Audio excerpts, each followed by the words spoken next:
We need change. Our children don't deserve this. Our children are under constant attack in this community. We need help.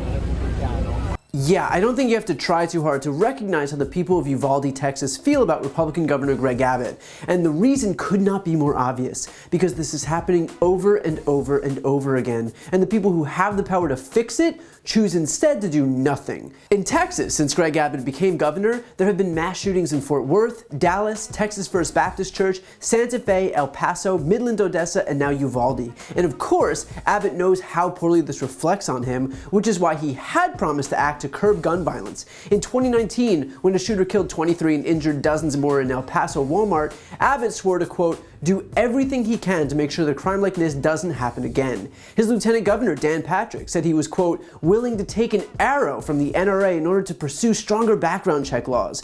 Cut to 3 years later, and you're not going to believe this, but Dan Patrick took no arrows from the NRA, passed no strong background checks law, and Abbott didn't do much of anything to make sure that a crime like that didn't happen again, as we sit here in the aftermath of yet another school shooting, this time where 19 kids and 2 teachers were slaughtered. I should note that while these Texas Republicans were making their grand promises to curb gun violence with legislation that never materialized, they did manage to pass a few major pieces of legislation that actually expanded gun rights, like passing a permitless carry bill, allowing most Texans to carry handguns openly in public without any training or permits whatsoever.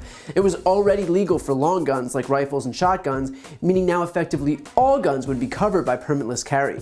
They passed a Second Amendment sanctuary state law to shield Texas from any federal gun control laws. And they passed a law that would eliminate the governor's power to ban gun sales during an emergency and make it legal for gun owners to bring weapons into their hotel rooms. In other words, these Republicans and Greg Abbott saw these shootings happening across the country and decided, what we need more of is unfettered access to guns. We need fewer permits. We need fewer background checks. A shooter slaughtered 60 people in Las Vegas from a hotel room. How about we make it legal to bring guns into hotel rooms? So if you're wondering why these people who just had their community ripped apart are booing Greg Abbott, it's because that man has paved the way for mass shooters to commit these crimes with as much ease as possible. The simple fact is that the people of this community, the people of Texas, and Americans as a whole are tired of these shootings and of the people elected to office doing absolutely nothing to stop them.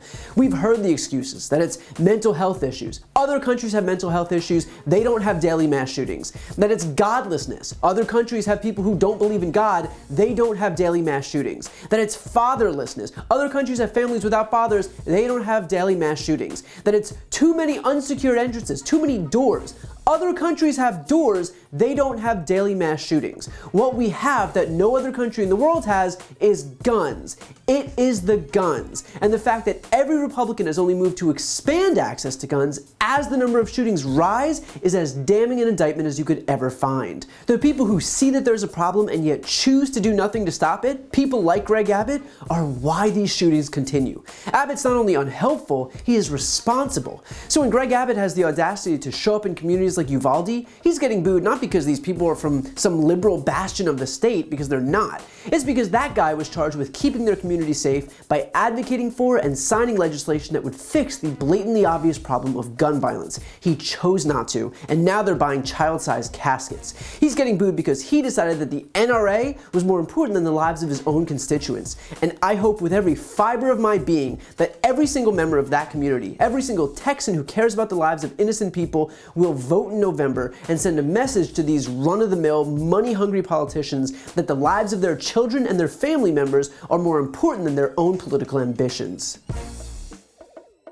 To see more videos like this, click the subscribe button right here on this screen. And to support my work beyond that, check out my podcast, No Lie with Brian Tyler Cohen, where I cover the week's most important stories and interview the biggest players in the world of politics, including President Biden, Kamala Harris, Pete Buttigieg, Elizabeth Warren, Katie Porter, and so many more. The link is also right here on this screen. And finally, to take action yourself and sign petitions on the most important issues, go to briantylercohen.com/petition.